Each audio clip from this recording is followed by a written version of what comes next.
Hey guys, here we are, the Quiggin Out MMA Podcast, episode 14, with my guest who's so excited I didn't even get to say who she was. She is what I like to call a combat sports journeywoman. She's done Muay Thai, MMA, Jiu-Jitsu, and most recently Glory Kickboxing. And she's actually competing for the Miss Health and Fitness 2020 competition. Crystal Bear Lawson, how we doing today? Now that I'm going to actually say hi, how's it going? Pretty good. That's okay. Like, I was so excited. You're like, yeah! I'm excited to be here.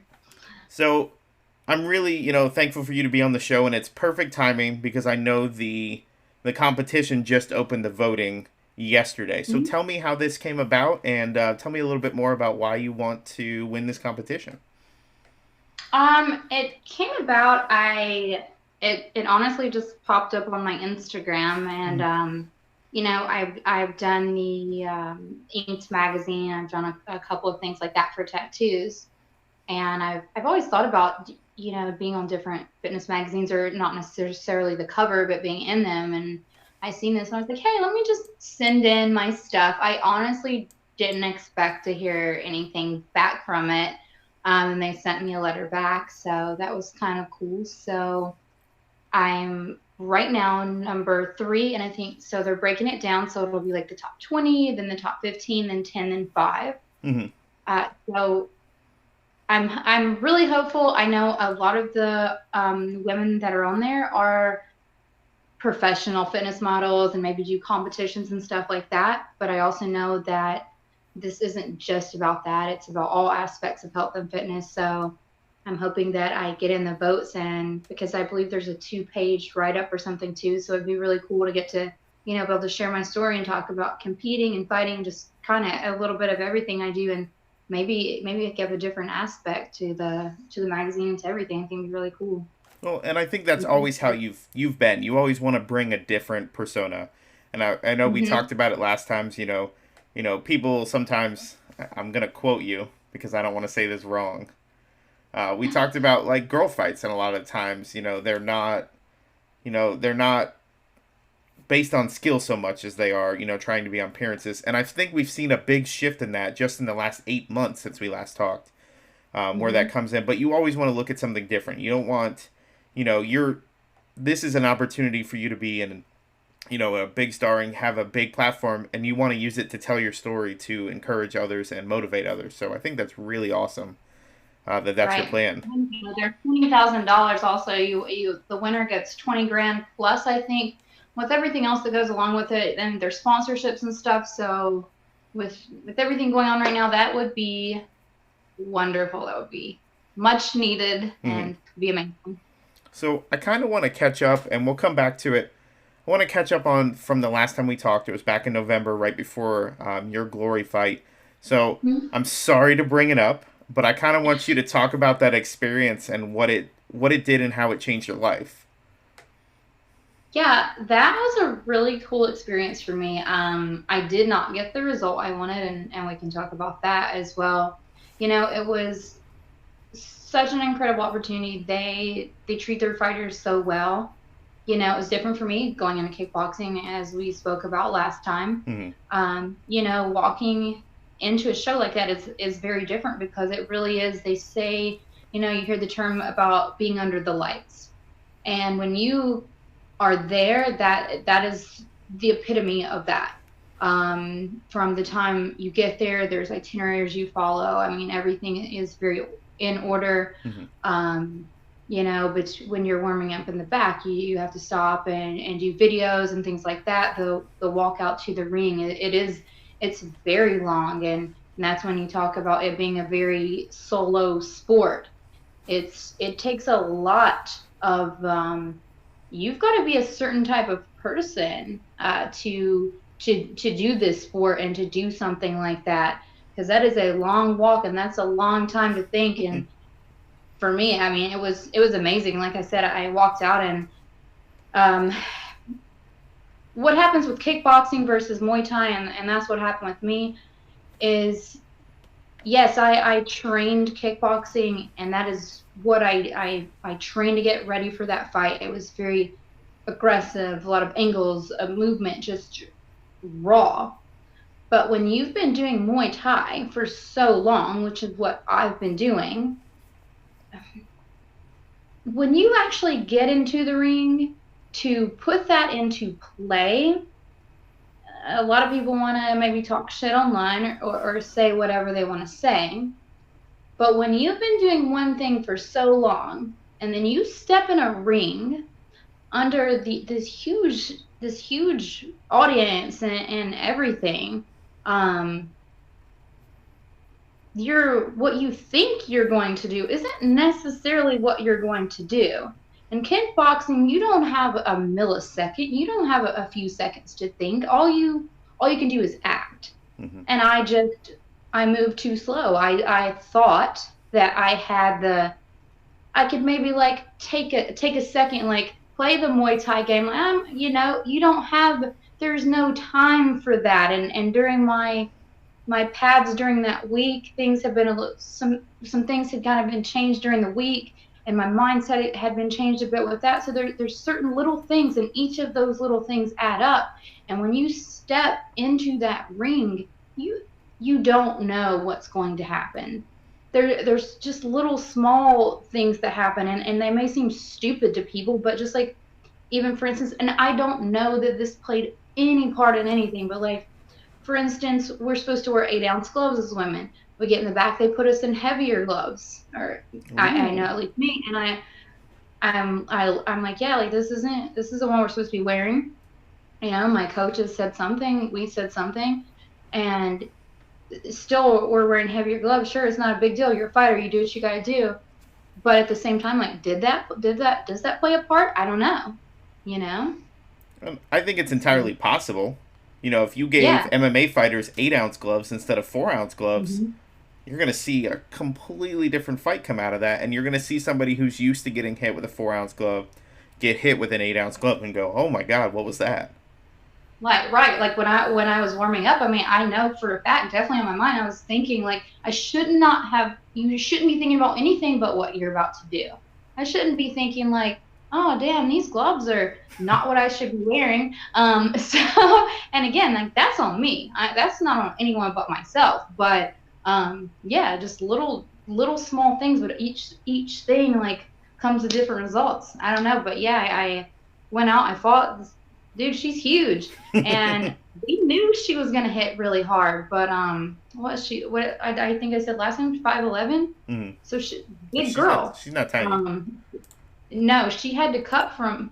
I seen videos of her cutting weight. I think she probably weighed like 140, dude. Like she's a big chick. Jeez. So, you know, like you can't just stand in front of someone like that for a second, because when she hit, like she hits really hard, just like her brother. And even though I had practiced that over and over and over, and I had an answer, I just didn't do it. So. Well, and that comes with the life of fighting, and you've been doing it long enough where there's just you just see so many times where a fighter goes out to implement his game plan or her game plan and it doesn't work, and you see kind of that like, oh shit moment where you're just like, now what? And like you said, if you're thinking about even one other aspect of what am I going to do after this fighter? Oh, I got to make sure I catch my plane flight home, you know, whatever the case is. If you take any focus off of that, I mean, you've lost an aspect of your game that could have, you know, potentially saved you from, you know, the outcome that happened. Yeah, I just, man, like people say, it just wasn't my night. It just wasn't my night. I was well prepared. I was ready. If I would have had more time, I can tend to start a little bit late. It can take me a little bit to warm up, and I'm better at kind of digging deeper as things get a little later in the rounds and stuff. Like for me, even sometimes with sparring, or even if you want to relate it to running or anything, I can tend to do a little bit better as time passes. I got to kind of get over that. And there's some sort of word for that. I don't know the sciencey word. Well, good thing neither one of us are scientists. So if there's any scientists watching, help us out. But yeah, like I honestly, dude, I believe if her and I fought 10 times, 8 of those 10 times, I would win the fight. She's not, that night, was she a better fighter? Absolutely, sure. But is she overall a better fighter than me? No, I don't. That's just not facts. It's just not. And I love that there was a sense of humble there, because you didn't say 9 out of 10 times I beat her. You said 8 out of 10 times. So you still gave her Yeah, some I mean, she's credit. strong and big, and she's growing and training too. And actually, her and I have we talk on social media, and we've been in contact. And she has a translator, so it'll be like we'll message, and she'll have to like translate the messages. And we had an instance where I guess one girl had kind of another chick that fights for Glory like had wrote some shit on her the post that Elena had put. Mm-hmm. And then she just went in on her, and she was like, then she's like threatening her. And I was like, okay, well, this big chick can be my bodyguard now. And then that girl ended up apologizing. And so I don't know. It's all good now. But yeah. So talk about how that came to fruition. The two of you talking like that and having conversations on social media. You don't always see that. You see a lot of the bad blood. You see a lot of the. And I'm like, I get it. At the going up to a fight, you want to sell the fight. The more hype you get, the more people, the eyes are on you. I understand that. And then a lot of people, I think Daniel Cormier said it lately, he doesn't like when people just squash the bad blood after a fight. And I don't agree with that at all. I think the build up to the fight is what it is. The respect is gained inside that octagon, inside that ring, inside that cage, whatever terminology you want to use. But I think it's possible that it could be squashed. So talk about how the two of you started talking and, what that has developed into. Yeah, she had, kind of, she started following me, I believe. And then I know what it was. Someone had Glory had posted the video. Mm-hmm. And then this other chick had went on there talking shit, basically like, oh, well, I'll basically talking shit to her, that she would fight her, that I was no good, that basically I just like look like this or whatever. And then, like I said, she had said something, and I wrote her a message, was like, hey, I really appreciate that. That was really nice. And afterwards, like I said, we have just kind of been talking ever since. It was really from her just kind of having my back, which was really cool. Because, I mean, I was the only person to fight this girl. Nobody else was going to fight her right then. Like, she's a huge prospect for them right now. Mm-hmm. She's big. She's dangerous. Her brother's a champ. Like, not everybody's just trying to jump in there with her, No, absolutely not. So, props to you on that one. And I could, you could see after the first knockdown, you could see like, whoa. Like, it was kind of like you said, if you're a late starter, if you're somebody who needs a little bit, sometimes the punch wakes mm-hmm. you up. And I respect you a lot for being able to just say, like, it wasn't my night. Like, you didn't make excuses. You didn't say, well, she did this or I did. No, you said it wasn't my night. I'd love that opportunity again, which I think we'd all love to see that fight because we know it wouldn't play out the same way. Right. The rematch never does, ever. No, it doesn't.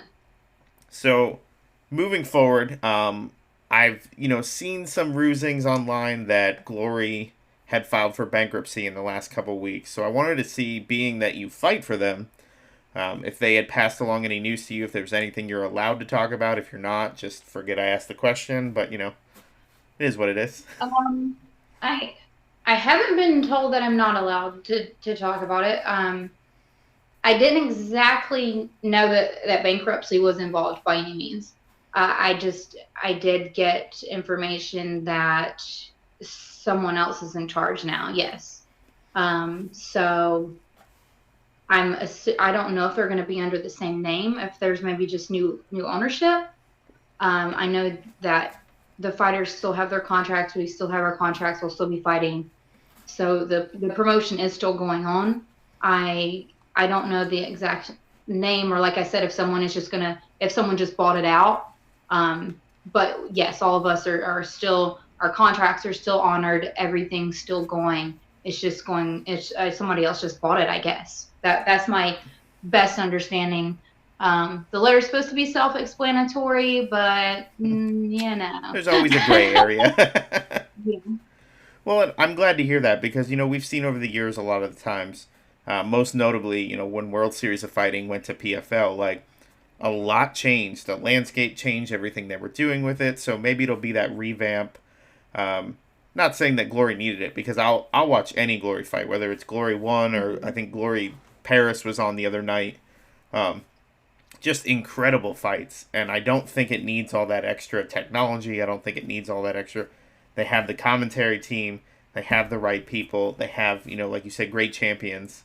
So Yeah. hopefully they just kind of keep it as is, and we kind of forget that the B word was ever used. And I believe that the company that bought it is out of the UK. okay, So that could actually be some new and exciting stuff because the original company was based out of Singapore.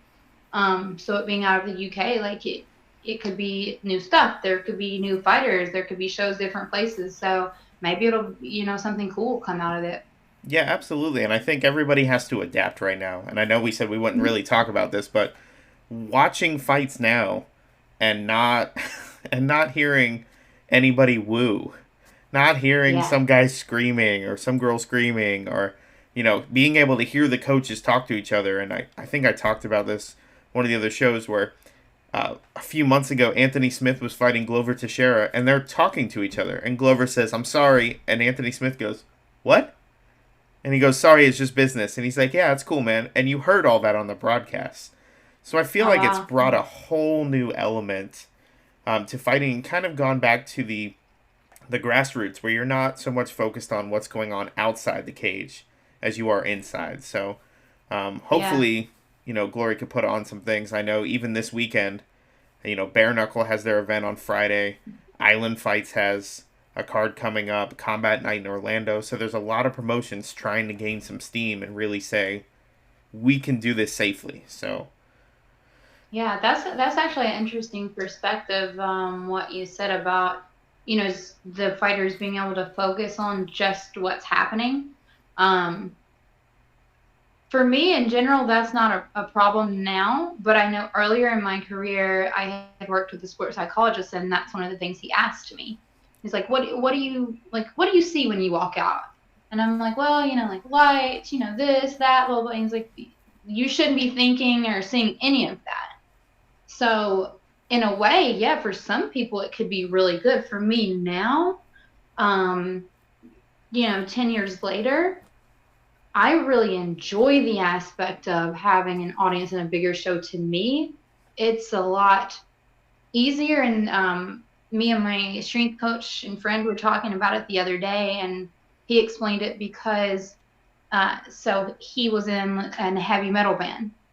And we were talking about how when you are doing something more intimate, maybe just your peers are judging you and the people that are in the same field as you. And that's a lot more stress hmm than people who maybe don't know a lot about it. So if there's nothing but just fighters watching you, that could bring in a whole nother dimension of, anxiety in itself. Or for some people, maybe that's really good. well, and I think that's something you have to grow into.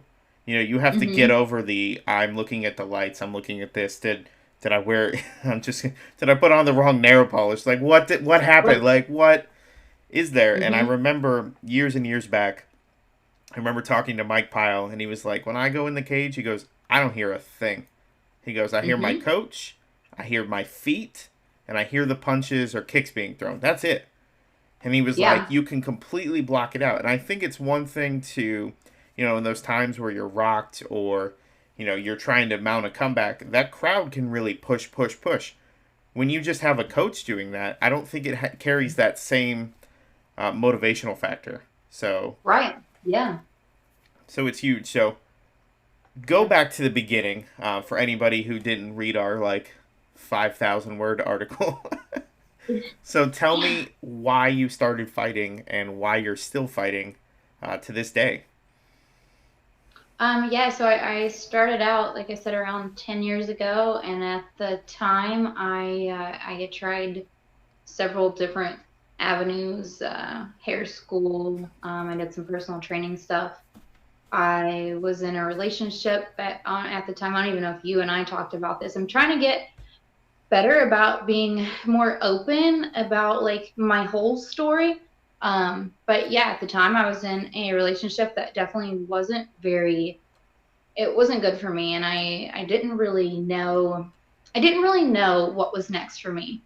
and I watched a documentary on Muay Thai, and I fell in love with it. And after I actually found a gym the next day, and I had my first fight after 6 months. And honestly, almost right away after started training, I got out of that relationship, and I started competing, and I've just been going ever since. And it's kind of a way for me to challenge myself. It makes me, I learn a lot about myself. It makes me have to grow and continue to learn. And at this point, I'm at a point with both training and fighting, especially training, where uh, I didn't start until later. But a lot of people think that like when you're like 30, you have to be done. But I'm just at a point where I'm able to, not based on my last fight, but I'm able to Fair enough. Fair enough. comprehend comprehend and execute. Like if I do something in practice now and I want to do it in sparring, it's a lot easier for me to actually make that happen. Whereas before that may take me a long time. So my comprehension level right now, my ability to learn is like really high. And I feel like I'm just now where I need to be really successful. So yeah, I'm supposed to be going to Thailand. I was gonna be there right now, but can't fly right now, so I will be as soon as the borders open back up. I've got, my plane ticket. I'm still saving up. I got my ticket there. I know where I'm going to train, so just maybe get to stay out there as long as possible and train and fight and get as many fights in as possible. So definitely looking forward to that. And I think it's great that you are trying to be more open, because I think a lot of the times, especially women, are kind of a little bit reserved to talk about their personal life because they want to be known, and you've said this before, they want to be known as the fighter, not the girl with the tattoos, not the model, not the yoga instructor. We'll get to that. Yeah.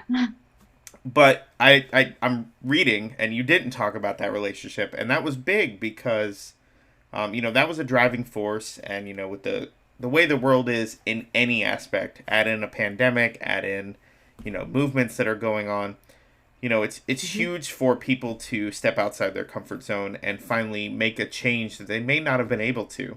So do you feel like fighting kind of saved you from that relationship? Because it doesn't sound like it was very good for you. I think it gave me I don't know that I was truly confident before. So I think in a way it gave me the confidence that I didn't need someone else. Like I could do it on my own, because I remember afterwards I moved out and I got my own place. I didn't know what I was gonna do. I didn't really have any money or anything. So I just got like a shitty apartment, and I just left.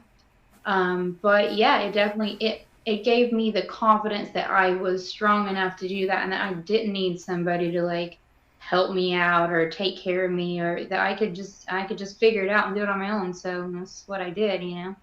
And it kind of shows like the mentality you carry in, and the drive that you have, because it doesn't matter what has happened. I'm sure you got a lot of negativity thrown at your way after that fight, and it's being at this for 10 years, you just kind of brush it off.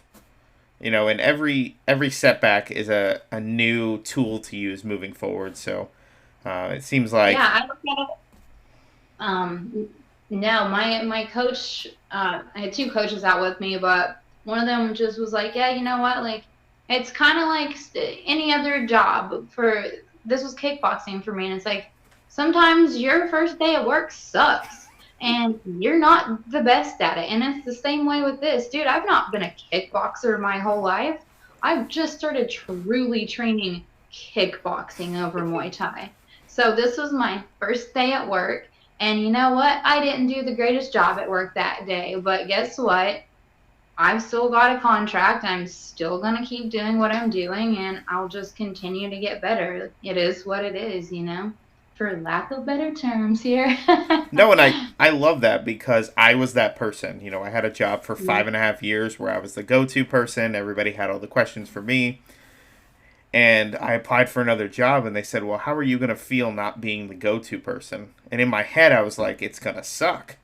Like, I like being Hmm. that person. I like helping, and I don't like asking other people for things. So I think that's a really like relatable way to compare how it feels going into a fight. Your first day Right. of work, it sucks. Hmm. Um, Yeah. and you go home going, should I have taken this job? Should I have really done this? And then you go to Yeah. your second day and you're like, all right, that was just the first day. Like, we're good now. So, Hmm. Yeah. And you know what? Like, I got paid for that first day of work. I got some cool boxing gloves for that first day of work, and I still get to go back to my job. So, yeah, it's, anybody that has had anything negative to say, obviously those aren't my people, number one. mhm. But secondly, there's so much to look forward to with this, and it's opened a lot of doors. Like there's a lot, and with this new thing, who knows what'll come from it. So. Exactly. And I want to kind of move into that because, if anyone follows you on social media, it looks like you've moved again. And I don't know. Yeah. So talk about, because you were really excited to be up in New England. And then, so what happened? um. All right. Full disclosure. Okay. She's So like, yeah, shit, I wasn't ready for this. full disclosure. So I moved up originally to New England. I met a guy who lived there. And so I decided to move up. It made sense. Like I said, training there was amazing, but I hate the cold. And if anybody's seen our other one, you'll know, like, I hate the cold. I never acclimated to it. I didn't. I was very unhappy. Like, some people get seasonal depression. I definitely wouldn't say I had seasonal depression. But dude, it's sad there. The clouds are sad. The sunshine. It's like hiding behind the clouds all the time. It's windy. I lived on the Cape, so it's windy. There's like negative 30-degree wind. I mean, the weather just sucks. We've got like 3 months of warm weather, and being someone from the South, trying to get used to that, I Mm-mm. never got used to it. And it's like everything was so far away. And so then when I lost my job there in May, I was like, now I'm going to go home for a couple weeks and figure this out. And I got back down here, and it was so warm. And a couple weeks later, I got the moving company, and I went and got the rest of my stuff. And I'm just so thankful to be back in the South.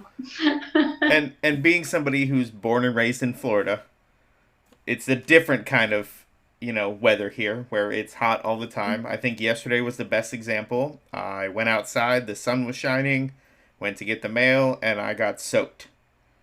I am going to plug you in. That's Um, okay. we see how smart we are? Told you. As long as we have it ready, we're good to go. Yeah, I'm going to have to move, but at least we still got it going on here. Okay, we're going to fix this little thing. All right, can you do it sideways? Will that work?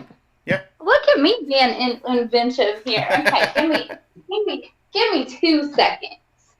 Got All this. right. Dude, I'm making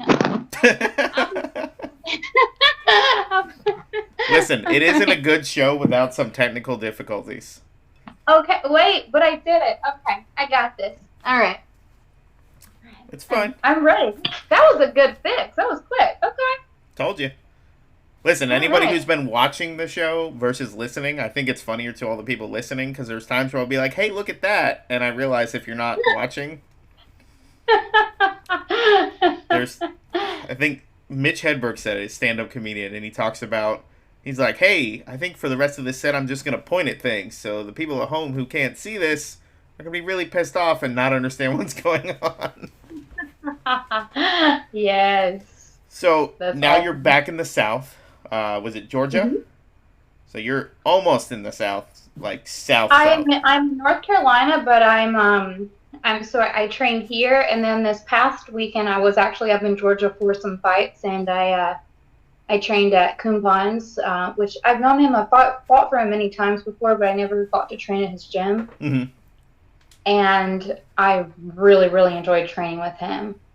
So eventually, yes, my plan is that I will be moving to Georgia. I mean, I've kind of known that for many years that eventually I would end up there. but I will be doing some training there. I'll be going back every few weeks and training out there because it is strict Muay Thai training. And outside of Glory, my next thing is going to Thailand. So as far as actual Thai training, it's good. There's also a lot of girls there. I think just in the couple of days that I trained there, the past few days, there's a lot of girls in the scene there. So, and my size too, which is really nice, and that's something You're I not don't used to, normally yeah. have access to. Mm-hmm. So talk Yeah. about the trip to Thailand. Like, is your goal to go over there and get some fights in Thailand, or, obviously some Muay Thai fights? Yeah, my goal, I'm going to stay. So my plan is originally I was going to stay for about 4.5 weeks. And I use I don't have a sponsorship, but I use Digit, the little savings app or whatever. And that thing is the bomb. So it'll just like take change out or whatever. So it just keeps taking my little dollars out and they just keep adding up. So I'm like every day, like, okay, well, like I could stay another day or this day. So like by the time I can fly again, who knows? Like I may be able to stay 2 months. I don't know. I don't have a solid plan, but so I'm going to stay in Chiang Mai because that's the female fight capital. I'll be training at Hong Kong there, and I'll plan to train full time and then fight as much as possible. Hopefully, every single week that I'm there. If I can fight twice a week, I will. I'm trying to get in 6, 7 fights. I'm trying to get in as many as possible, and then maybe that last few weeks, maybe take a plane to Phuket or something and just kind of backpack around. I actually met a couple people at the gym the other day who were kind of having the same idea of traveling around, trying some different gyms, staying in hostels and stuff. And I was just going to kind of do that on my own. So I met a couple of girls the other day who were planning on doing the same thing. And I was like, how? Well, that's kind of cool that we met because now maybe we could do that together and it would be safer. I'll still do it on my own, but yeah, it'd be safer and it'd be cool too, just to have like a little group that's kind of on that same journey. So that'd be neat. Well, and you're not just the everyday kind of girl. You're not. So you're obviously gonna feel a lot safer. Um, Mm-hmm. and I think it's cool because Thailand, Phuket. Everybody talks about that, and I'm glad you said it because I always say it wrong because everybody has a different way of saying it. But Yeah. Thailand is always known for that Muay Thai. The craziest thing is when I worked for Red Bull, they talked about all the, over there, like the belts have Red Bull on them. Like they have the logo on them and they have a huge stock in it. But over here in America, they feel like it's too violent to support it, which is Right. why Monster does. And I heard that from the president of Red Bull himself Oh when he wow. came to our office years ago. So I don't know if I'm supposed to talk about that, but I don't work there anymore, so I don't care. um, so talk about, prior have you had prior trips to Thailand? Obviously, you've got a center there, so there are prior experiences. So what's your favorite part about being in Thailand other than the training aspect? I went in 2011, and that was to film the Master Toddy's Tough Girl show. That's a season that didn't end up airing because of whatever stuff he had going on in the States. So being over there is really cool. Out besides the Muay Thai aspect, it's just, man, they're so rich in culture. It's warm. It's It's kind of not tough. cold. It's not cold, number one. I like places where there's like little communities, right? Like when you're walking on the street there, everyone's in their houses and they're open. I was in Bang Na when I went before, which is kind of like the outskirts.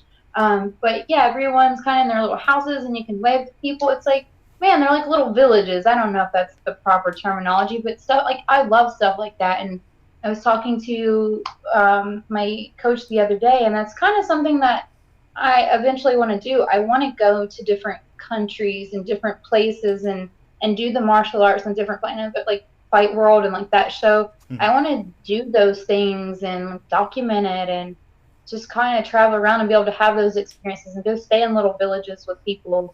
Um, that's kind of going to be the next chapter of my life. I definitely have a lot of little things I want to do. And I think now is the best time to do something like that. Hmm. Travel restrictions aside. But you see so many people, because of the pandemic, and I'm sorry I'm bringing it up, but you see it's bringing out a lot of good that I don't think people expected it to do. Um, Hmm. this podcast was a result of that, where I'm working from home and I said, let's make it a studio, let's turn it into something. And I want to be able to show people that there's more out there than just what's going on outside. So I feel like it's almost been like, take away all the negative aspects. It's really given people a positive push to go, you know what? Like, this isn't the job I want. This isn't the life I want. And I want to do so much more. So do you feel like that's kind of been, an extra push in your field to, say, listen, I want to do this like now? Yeah, it's definitely pushed me out of my comfort zone because I came from obviously bartending for money, and I'm obviously not doing that now. So, it went for me bartending and just training full time, and I just finished up my yoga certification, but now it's okay, well, you can't just go to a studio and teach. So now I'm also taking a business class to figure out how exactly to build online and to get people to come to an online yoga class. So it's opened up other ideas for me to where, yeah, maybe I could be able to, within like what I just said, for instance, while I'm traveling around and like checking out different fight things and going to these villages, guess what? If I've got like this live stream and that's what I'm doing for my job as well, I can teach yoga from these different places. Like, how dope would that be? Right? So many like different little things could come from. I might not have thought about those things had this not happened, and hopefully I'll be able to execute them. Of course, I pray that all of this stuff gets evened out soon so that we can be able to go places. Yeah, right. Yeah. Well, and since it's on the show, now it's documented, so now you have to do it. So, I mean, there's no turning back. You can't say, I didn't say that. I didn't say that. Like I said, I've been doing my little classes and making boards and having ideas and trying to figure everything out, trying to figure out as far, I want to really start documenting, have like YouTube videos and doing this stuff so I can maybe start some sort of series or something. I don't have it all figured out yet. I've got ideas. I need to get like a camera with like a nice light, and I need to start documenting everything I do. So I have plans. It's just figuring out exactly how to make them happen and put them into motion. It's fucking hard because it's not it just doesn't happen. It doesn't come. It is a lot of work to make these things happen. So it's just staying motivated and knowing that eventually you're gonna get there. And I can say the same thing. Like, I had to work on the lighting situation. I'm literally playing with it for an hour. And I figured out that because I have 3 monitors, I just put Google on both the other monitors, and it creates a nice little light for me. So Oh no. sometimes you just have to, out of necessity, you have to do that. And I think, me doing this, I'm sitting in front of a camera. I had all this stuff already. It was just putting it to use. So I feel like you having the know with all. I was trying to think of what the right word there was. Going into the yoga, like a lot of jujitsu practitioners. God, I can't talk tonight. Jiu-jitsu practitioners, a lot of MMA fighters, all use yoga to stretch, and how important it really is. And it's something, to be completely honest, I need to start doing more because I'm not getting any younger. And jiu-jitsu, Right. as Coach Brian says, is not ballet. It's what he tells me Right. every time we go to class. So talk about how important you feel yoga is, not only to daily life, but those in a combat sport, to prevent those injuries from coming on later down the road. Yeah, so I more specifically have gotten into yin yoga, which deals with your energy lines and your meridians, which your meridians are basically your chi, or just simply put. But for athletes, it's, in my opinion, it's not like, let's say when you see a lot of like vinyasa classes, it's flow and people are moving through, and sure, they're going to make you stronger. It's more working on like muscular, working on your muscles and stuff, those types of things. But within yin, we're working on your ligaments, your tendon, and your fascia.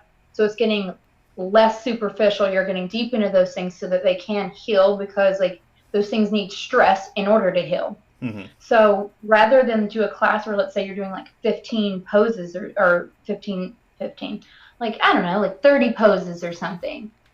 I like how you corrected that, like I would know, like 50, no, 30. No, sir, you're wrong. This is how many it is. So however many within yin, you usually, the max is probably going to be around 7. And you hold each shape, because it's not about lengthening. It's more about like just falling into it. So you're not focusing on the muscles. You never tense up the muscles. Mm-hmm. So you are getting deeper. So you're holding that shape anywhere from 3. You could hold it up to 20 minutes, but on average around 5 or 6 is what I generally do, because it takes about a minute and a half for that stretch to actually happen. So as far as recovery goes, it's been huge, and flexibility wise, this type of yoga very specifically helps with flexibility, because doing like a flow practice helps you be stronger, but it doesn't help you be flexible. Mm-hmm. With this, you are actually like stretching these. But now also with that to be said, it's not a practice you would want to do. I've been doing a lot of research on this as well. It's called like the creep effect. Mm-hmm. So since you are stretching those things, there's a lot of creeps out there. Yeah.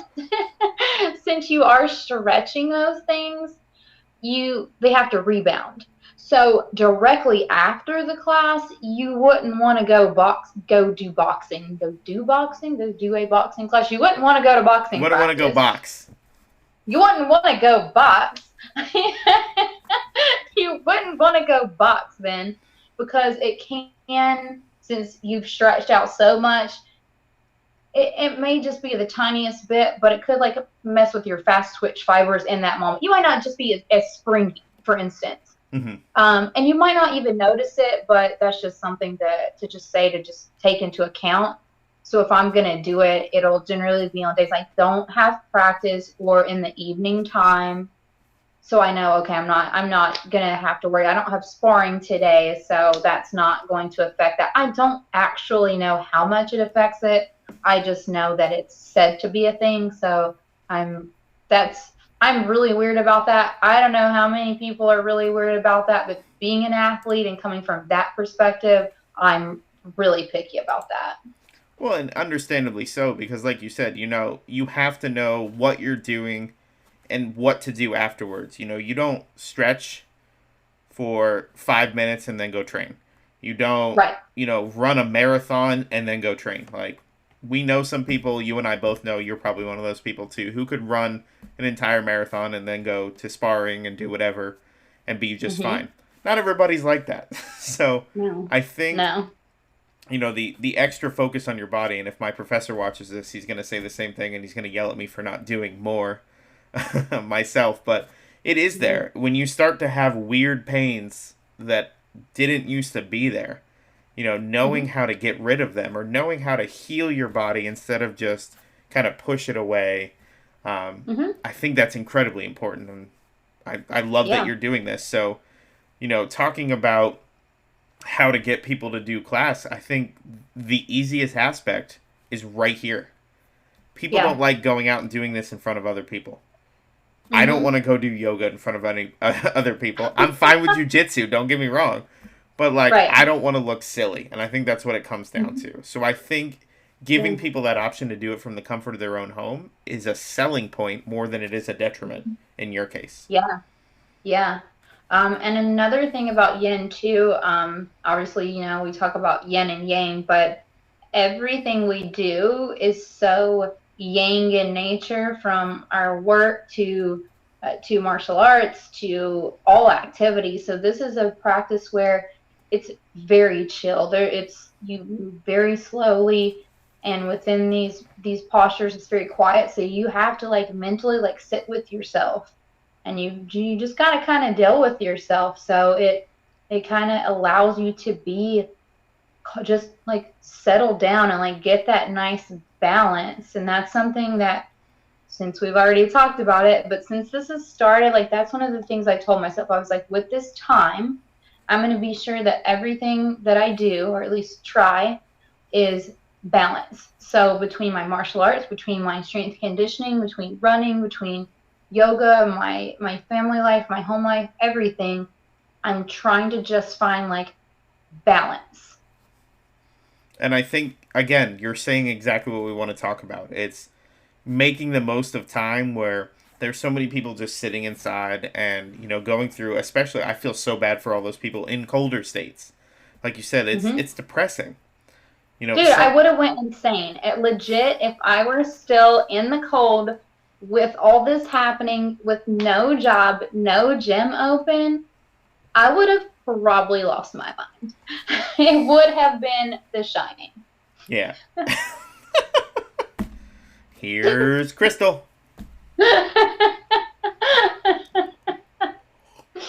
A fun nerd fact that I don't think anybody appreciates, but if you love The Shawshank Redemption like I do, Andy's cell is 237. Same as The Shining. Yeah. Yeah. Stephen King is a sneaky little guy, you know. There's the new Shining movie too, which I haven't watched. Oh my god, it's so good. Is it? Okay, so I'm gonna watch it now. Here's what you need to do walking into it. This will not ruin anything. There's going to be times where you think you're watching two different movies. Okay. And then there's going to be a moment where they just meld together and you're like, oh, because we actually went and saw it. Fandango did some, it seems so sad to talk about movie theaters. It really does. But Fandango did some like early release of it. So, and because I have the app, apparently I'm a gold member and I got early access to tickets and there was like 10 of us in there. So I actually got to watch it, but it was, I hadn't seen The Shining before probably like 2 years ago.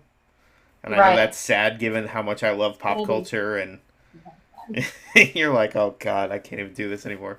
But it was a very good movie. Very good movie. My phone died. Be like that kid who's like, oh, my phone froze and the fan is going in the background. Right, yeah. So I think I'm gonna watch that tonight now. Maybe that's gonna be my thing. Okay. Tell me about it after you watch it. I'll be up because I want to know because everything they did with it, you were like, brought a whole new life to The Shining. And I know we've gone way after MMA, and I don't care anymore because I love talking about like this is an organic conversation where, you know, you watch it and you watch there's scenes where you're literally gonna lose your mind. You're gonna lose your mind, and you're gonna love it. So I think you need to watch it. Everyone needs to watch it, you know, if you haven't, because it was an excellent movie.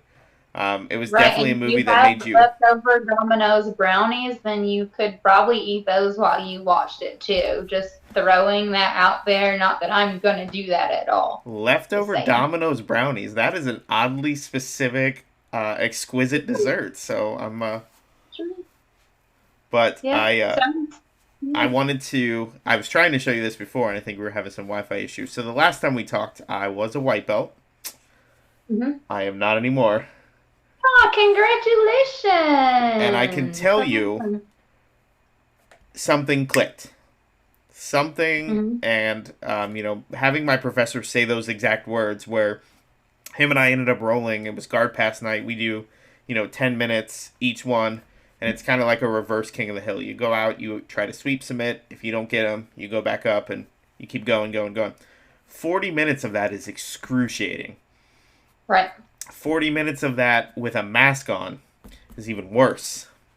Because it's the equivalent, I feel like, not that I've ever hiked a mountain, I feel like it's elevation training. Like So now you have to do yoga and hike a mountain. So... I've gotten close. I've jumped out of a plane. I think that counts. Like I think that counts. I have done that, so that counts. It's the best. But he said to me, we ended up rolling for 5 minutes straight without him sweeping me, without him submitting me. And it was my first roll with him, you know, having the blue belt. And I just remember at the end of class, he goes, I've never had anybody just when they got the new belt. And I, in my own mind, I was thinking, well, maybe I deserved it, but I didn't earn it. It was kind of one of those things, especially with having 2 months off because of COVID. Mm-hmm. I felt like I lost so much. Right. But it's like you said, when you get into the sport and you start to evolve and you start to accept and get those feelers, like you said, you're retaining it. You were using a different word. Now I can't remember which word it is. Yeah. But you're really starting to do that, and I see things now like I was literally blindfolded the entire time I was a white belt. Yeah. And it's crazy. It's crazy. And it's really, it's re-motivating and re-inspiring for yourself. It's not that I was ever bored with training by any means, but when you finally feel like that the things you're doing are actually making sense, and it's like you learn something, and I'm just so in love with learning right now, being able to, and that's why in training now, it's like I said, when I went up to Atlanta to train the other day, getting that learning aspect, because that's something up north that I was really getting, that it was constant learning.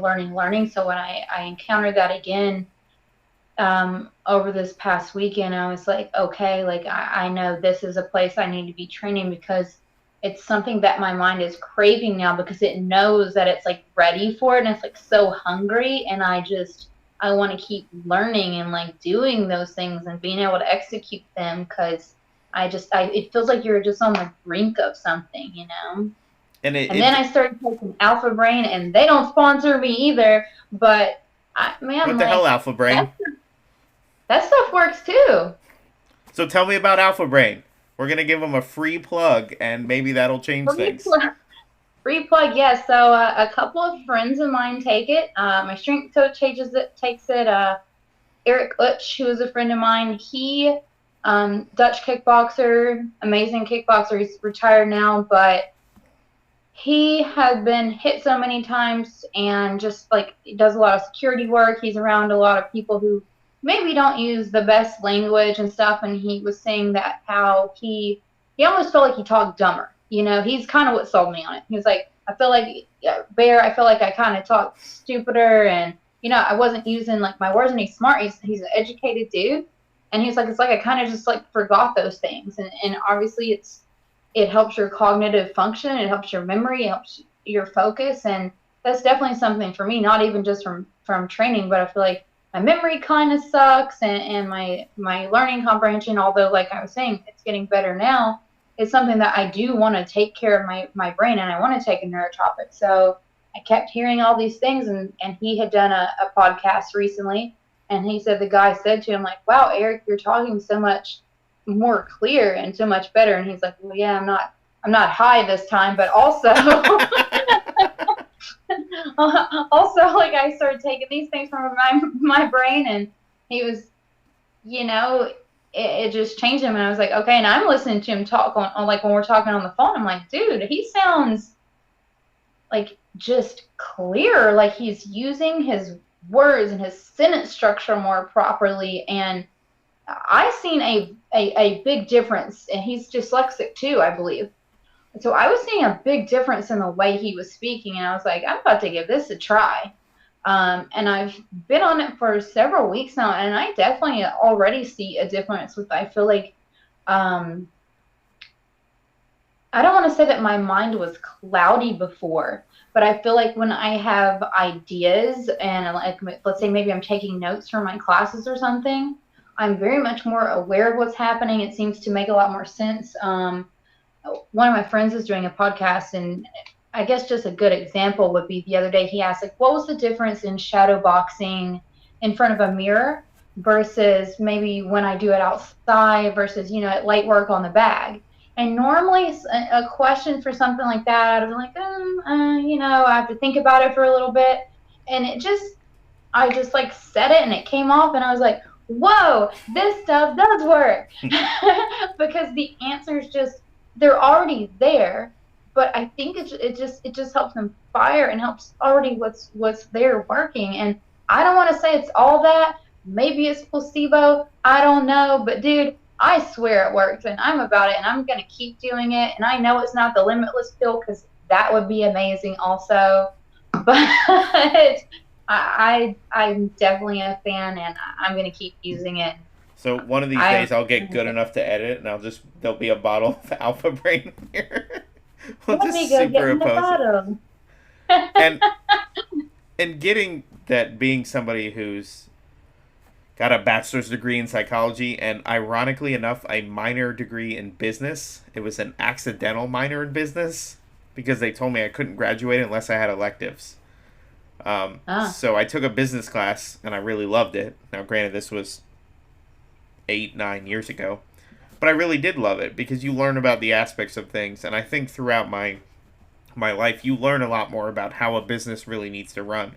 Like finding out how a gas station really runs when I worked for Red Bull, like you never think about that stuff when you go and pick up a beer or you pick up a drink, like some snacks, like you're not thinking about that. You're just like, oh, they're out of something.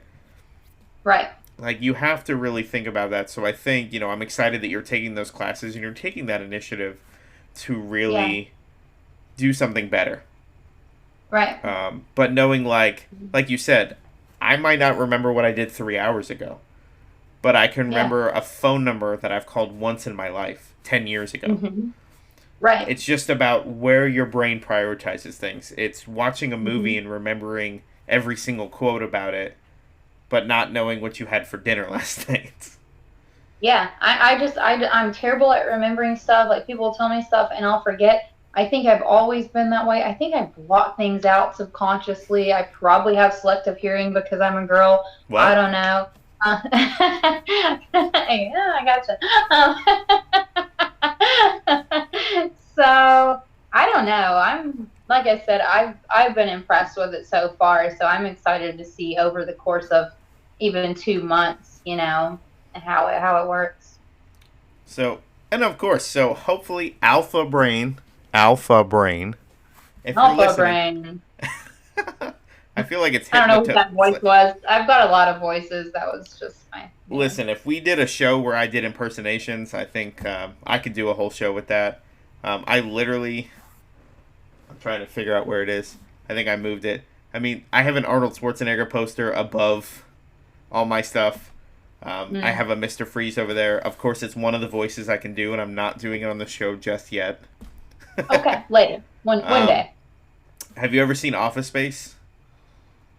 No. Okay, you need to watch that, because if you want to know what work is really like in an office, that movie's 22 years old and stands up incredibly accurate nowadays. Well, that doesn't sound very fun. Trust me, it's fun. Ron Livingston, Jennifer Aniston, way back when. Okay, I do want to watch it. I like that was the defining thing. Like, oh, Jennifer, okay. All right, fine, it's good. And you get to see her give somebody the finger, so, I mean, that's pretty exciting. Right, like, what's not cool about that? But, yeah, the voices do come out. But, Alpha Brain, if you're listening, I would love to have you in the show. And especially, I think, the one thing that's bothered me most about this pandemic, over everything, I'm upset about the deaths, I'm upset about the sicknesses, I'm upset about what it's done to people. But when they tell you how to stop it, they're saying, wear a mask, you social distance, stay indoors. I'm like, why is nobody talking about vitamins? Why is nobody talking about sunlight? Why is nobody talking about a healthier diet? Why are these things being completely ignored when those are things that could help? Yeah, that's actually one of the first things I did when I came to NC. There's a page I follow, and it was my very original dude that did my conditioning.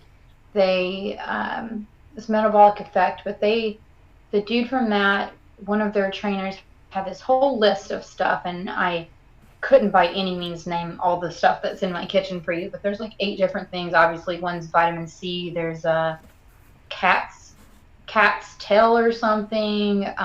There's like 8 different things, and I could give you the list, but all of these things are very specifically items that help boost your immunity, that help respiratory issues, And so I think it may be even like basil extract, or it's one of them because it smells and tastes horrible. But either way, like I just immediately was like, I told everyone in the house, I told my daughter, I was like, you taking this every day? And like, this is what we're doing. Like, this shit's expensive, but like, but honestly, like, take that stuff. Like, do, like you said, exercise, get sunlight, do these other things so that you are at less risk of what's going on.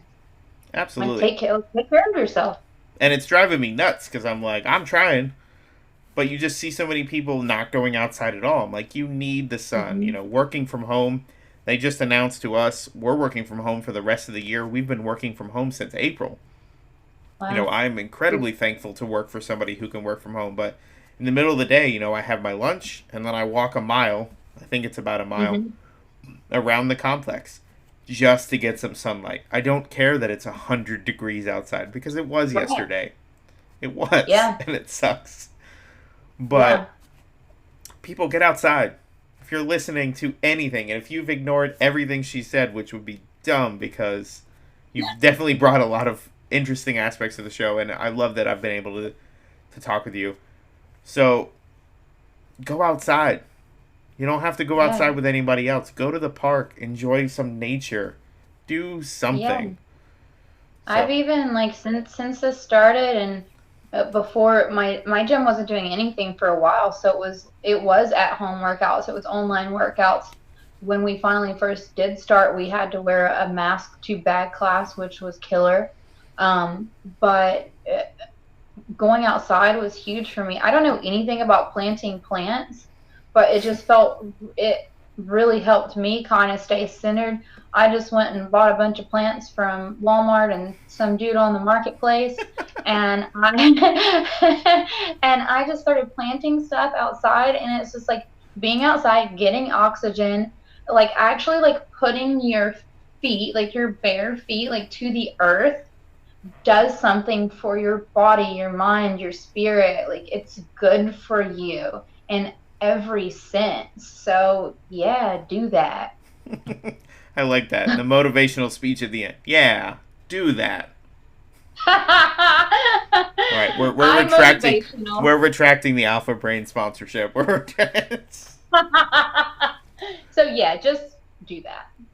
But at the end of the day, people make things way more complicated than they need to be. They really do. Go outside, enjoy some sun. I can tell you, being cooped up for, as long as we try to go out. We've still been able to do some things and do it safely. But just that 15-minute walk, put some music on, walk around the neighborhood. That's it. Yeah. I'm not saying go to your friends. I'm not saying drive 30 minutes down the road. Wherever you live, there's somewhere for you to be able to walk up and down. Whether it's you have to walk back and forth 100 times. Just get outside. Yeah, my grandpa lives in, so my family is Spanish on my mom's side, and my grandfather lives in Cali, Colombia. Mm-hmm. And where he lives, they are only allowed to go out to get vitamins or medicine. And I think maybe if you have a dog, you can walk your dog outside like a couple times for 15 minutes a day. Wow. But we are very, very lucky to have the ability to at least go outside. So we should take full advantage of that. Absolutely. So at the end, let's talk about some sponsors if they've been giving you, I don't want to put them on the spot, but if you've had any sponsors kind of, reaching out and saying they're still going to support. And then talk about, your yoga, where people can find you and where people can vote for you, because we know that the Facebook vote is free. There's no purchase necessary. That's a good one. No purchase necessary. And you being in third already is a really good spot to be in. So start off with, the sponsors, in the yoga, and then the where people can vote and, take their minds off of something for a while. Yeah, right now, as far as sponsors go, I guess we're kind of just waiting to see what happens next. So I don't have a whole lot going on with that right now. As far as the yoga goes, my website I opened is lunabearyoga.com. So on that specific website, you can book private sessions. You can sign up for a class. I have specific times that you can sign up for. So that's going on. I also teach for Ebb and Flow Wellness online. You can go to their website and sign up for classes as well. And then what else? As far as the Muscle and Fitness magazine competition, there is a link directly on my Instagram, which is Thai Box Bear. The link is right in my bio. And it'll be down here. It'll be down here. It's not going to be in the video. I'm not that fancy. It's going to be down this way. On my Facebook is Crystal Bear Lawson. I've got that kind of stuff public. I've also got the link on there. But yeah, it's same thing as you said. You can vote free daily. They also have a paid vote where the proceeds go to the Wounded Warriors, which I thought was really cool. That's something I just learned about. They're starting out with the top 20, and then 15, and then 10, and then 5, and then it'll be the final thing. So right now, I'm number 3 in my thing. So it looks like as of right now, there's 9 more days in this round. Looks like I'm good now. So I think when it gets down to the last few, I'm going to keep it chill, but then I'm just going to really hit it hard because, like I said, this could be something really big and open up a lot of different avenues for all the things I talked about earlier. If this happens, then, maybe we do get to travel around and go to villages and do yoga and do martial arts. So let's go vote for me down there. Down there. Well, and I love that because you didn't say, you talked about there was a $20,000 prize. The best part to me is that was literally the lowest thing on your radar.